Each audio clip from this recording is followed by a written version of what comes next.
Hey guys, Vic here with a Let's Talk FIFA 14. I did this in FIFA 12, talking about FIFA 13, and I think it's just good to have a little chat about what we want from FIFA 14. Get in the comments with all your good stuff. The gameplay that you're going to see is me in the Gold Cup final, and this is the team that I'm in the final with. It's just a slightly cheap random. It's actually the team that I use when I don't have a team on the go.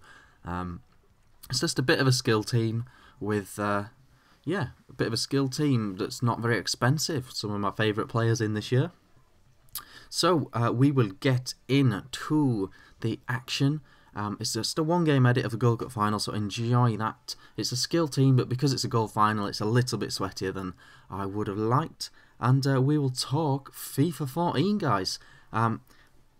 Problem number one for me, the thing that they need to fix in FIFA 14 is pace.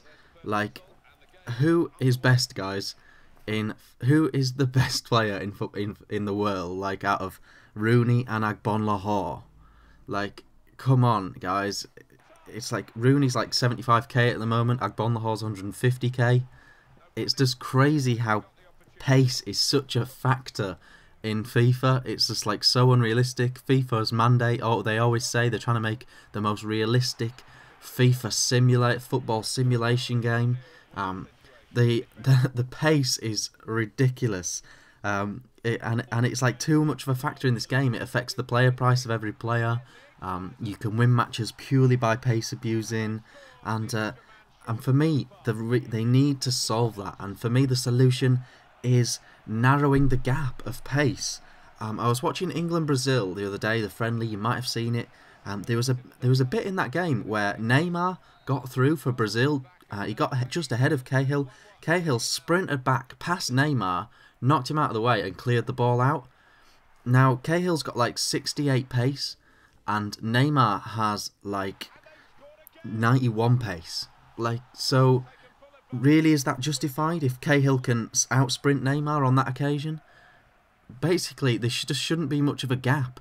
Say, for example, Neymar can do the 100 metres in 11 seconds and Cahill can do it in 12 seconds. Then the difference over 20-metre sprint, like you have in a football match, a 20-yard sprint, the difference is like quarter of a second. So, and that should be in the game. That should be replicated in the game. So if the gap between, say, 75 pace and 85 pace was hardly noticeable in the game, then people wouldn't care so much about pace. They would have to score nicer goals, you know, like better build-up play, smarter passing, better movement, you know, slicker crossing and all that sort of thing. It's just crazy, like how what a factor pace is within the game. And that is the solution for me. Get it more realistic. Get it so that even the slowest player, he's not so slow. He's not as slow as like you or I am running. They're still professional athletes that train every day. They're all pretty quick. It's just a bit daft. I don't mind like the odd player if he's super slow, if he's known to be super slow. But the fact is that there aren't really many professional footballers like that are super slow. So it's just a bit silly, guys. And I think that's the solution. Yeah, basically the solution for me is the difference between 70 pace and 80 pace being vastly reduced, and the difference between 80 and 90 pace vastly reduced. You know, Theo Walcott in this game is an absolute monster. In real life, he's a fairly average Premier League player. You know, so I want to see other players getting a look in. Like, I want to see people using Michu because he's class. He's been class for Swansea this year. I want to see people using him, even though he's not got no pace. You know, like, I don't think it's such an issue because he's such a good player. You know, it shouldn't matter. And that would open up like the ability for like Messi to actually be the best player, like he is in real life. So that's what I think about that.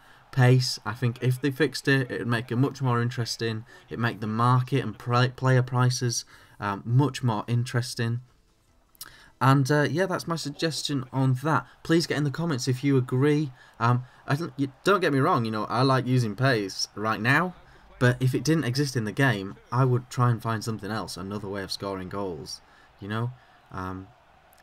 Yeah, that is my thing. If there are any other things that you really want in FIFA 14, or obviously get commenting on what I've just said as well. But if you can think of any other things in FIFA 14, it'd be wicked to if you could get them in the comments, and I could have a think about them and maybe put them in another video. You know, I did about 4 or 5 Let's Talk FIFA 13s last year, so it'd be cool to do a few more of these this year, just with like ideas, suggestions. I'd love to know what everyone else thinks about this, my suggestion and what they've thought about that. So that is what I think. Please get in the comments with that. Having said that, in the game footage that you're seeing, sorry if you didn't like the way I chopped it up. I put in like some highlights and a little bit of editing on the thing. I just thought it'd be nice to get a good gameplay with some nice little editing and stuff. So let me know what you thought of that. And yeah, it was nice to pick up another gold trophy. Enjoyed that. Thanks for listening, guys. Thanks for watching. I've been FIFA Vic.